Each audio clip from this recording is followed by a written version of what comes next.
स्वागत है आपका मेरे यूट्यूब चैनल पर। तो इस वीडियो में बात करेंगे ग्लोबल कोल क्राइसिस की। इस पर आपको बहुत सारे वीडियोस देखने को मिले होंगे, लेकिन अभी रिसेंटली मनी कंट्रोल में एक आर्टिकल छपा है।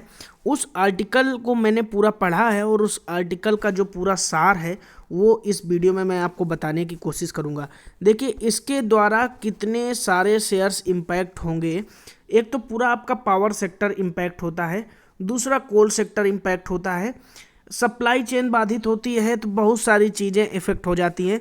इन सभी चीज़ों पर बात करेंगे। फर्स्ट टाइम चैनल पर विजिट है तो चैनल को जरूर सब्सक्राइब कीजिएगा।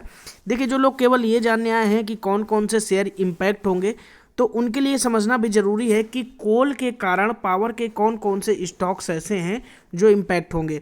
देखिए, जैसे एग्जाम्पल के तौर पर एनटीपीसी है आपका, जेएसडब्ल्यू एनर्जी है, टाटा पावर है। बहुत सारे ऐसे स्टॉक हैं जो कोयले के द्वारा ही बिजली का उत्पादन करते हैं।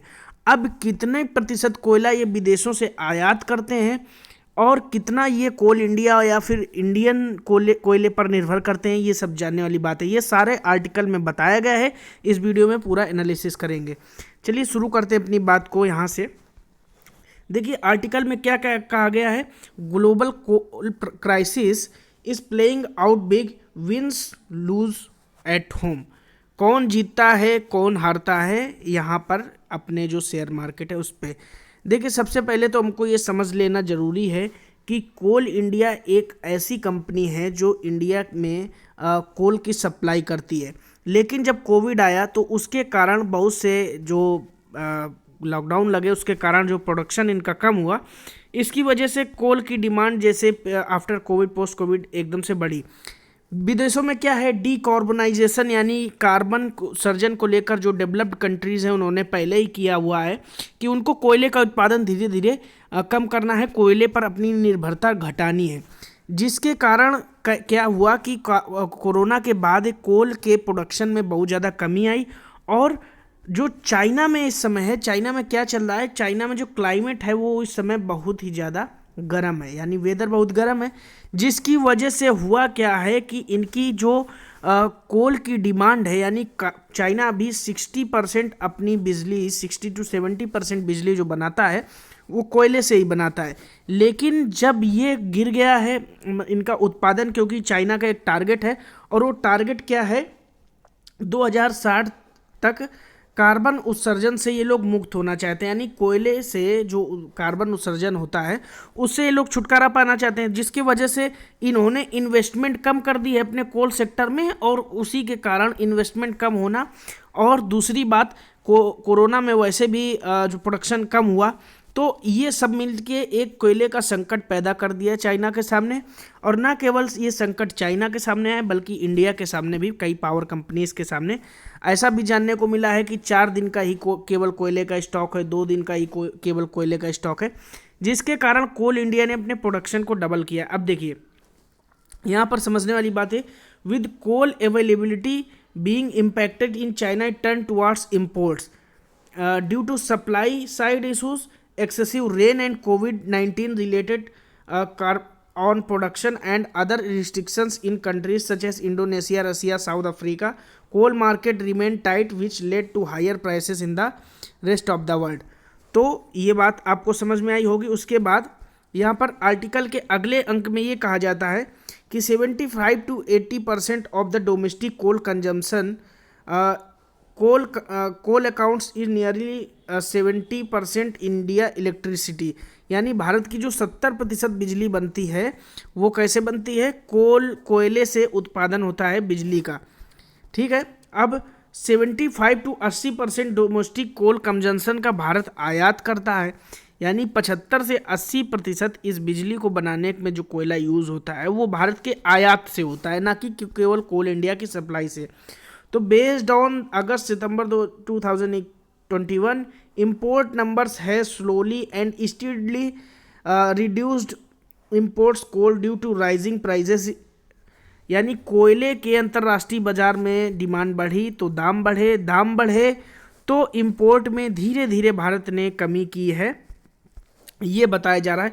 India is on track to import 3.8 million tons of all grades of coal from Australia in September down 4.79 million tons in August and 6.49 million ton in जुलाई।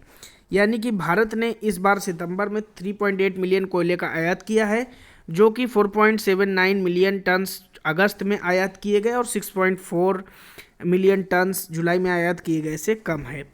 तो यहाँ पर कोयले का संकट पैदा हुआ। तो अब इन कोयले के संकट में कौन कौन सी बिजली कंपनियां इम्पैक्ट होंगी यहाँ पर समझ लेते हैं।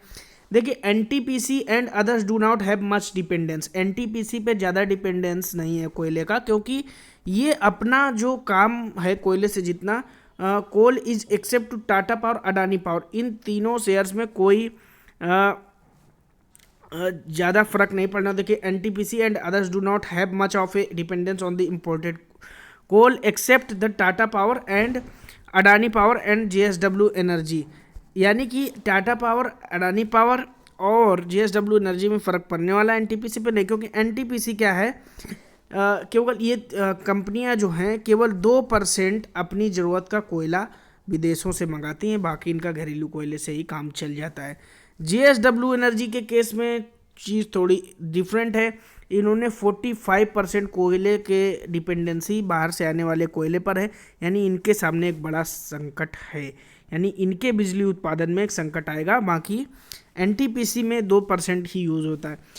अब देखिए, इसके बीच फ़ायदा कौन ले रहा है, ये कोल इंडिया। अब कोल इंडिया कैसे फ़ायदा ले रही है, देखिए, कोल इंडिया के पास डिमांड भी बढ़ी। In this crisis Coal India benefits on 2 counts. One, it has to increase production and supplies. Second, the benefit of higher e-auction prices, which is linked to international core prices, higher production and significant improvement realizations will benefit Coal India over next few quarters. इसका मतलब क्या है कि ई auctions जो होते हैं, कोयले की खदानों के जो ऑक्शंस होते हैं, कोयले की खदानें दी जाती हैं, उसमें अब सरकार को ज़्यादा पैसे मिलने की उम्मीद है। इसके अलावा इंटरनेशनल मार्केट में जो कोयले के प्राइस बढ़े हैं, उससे भी ज़्यादा इनको उम्मीद है अगले 2 से 3 क्वार्टर में अच्छा पैसा कमाने की। तो ये पूरा आर्टिकल था जो मैंने आपके सामने दिया, और ये एक वेल रिसर्च आर्टिकल था मनी कंट्रोल टीम से। अब देखिए, जेएसडब्ल्यू एनर्जी के शेयर की बात कर लें तो 3.03% आज डाउन है। ये आर्टिकल पब्लिश होते असर तो पड़ना ही था, क्योंकि मनी कंट्रोल की जो न्यूज़ होती है वो बहुत वेल रिसर्च होती है, यहाँ से आपको समझ में आया होगा। अच्छा, ये न्यूज़ आप भी देख सकते हैं, लेकिन होता क्या है, ये प्रो सब्सक्रिप्शन आपको लेना पड़ता है। तो ये कोई एडवर्टाइज वीडियो नहीं है। देखिए, आप भी शेयर मार्केट में निवेश करते हैं तो आपको अपडेटेड रहना है, तो आपको प्रो न्यूज़ लेनी, क्योंकि फिर ये न्यूज़ आपको बहुत बाद में मिलेगी जब इसके इम्पैक्ट शेयर में ऑलरेडी पड़ चुके होंगे। कोल इंडिया में आप देख सकते हैं आज 2.12% की गिरावट है। हालांकि मुझे लगता है कि 300 का टारगेट कोल इंडिया में अगले 2 से 3 क्वार्टर में देखने को मिल सकता है। पी रेशियो की बात करें तो यहाँ पर भी इसको मजबूती दिखाई देती है। इंडस्ट्री का पी 16.5 है, जबकि कोल इंडिया का पी 8.85 है। तो यहाँ से भी इनको उम्मीद नज़र आती है। सेल्स ऑब्वियसली अब बढ़ने वाली हैं। आप देख सकते हैं 90,000 करोड़ की सेल्स इन्होंने लास्ट ईयर की थी, जिसमें से इनको 12,700 करोड़ का प्रॉफिट मिला था। डिविडेंड पे आउट आप देख सकते हैं 78% के दिए थे।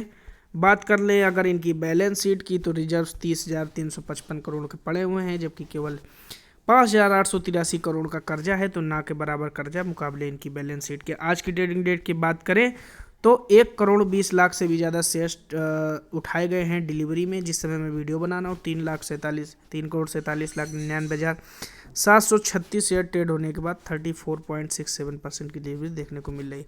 मुझे ऐसा लगता है कि ग्लोबल कोल प्राइसेस के बीच उन कंपनियों को तो फ़ायदा होगा ही जो कोयले का उत्पादन करती हैं, साथ में पावर सेक्टर में भी फ़ायदा होने की उम्मीद दिखाई जा रही है। जो लोग जिनकी पावर सेक्टर में जिनकी डिपेंडेंसी कोयले के उत्पादन से कम है बिजली के उत्पादन में।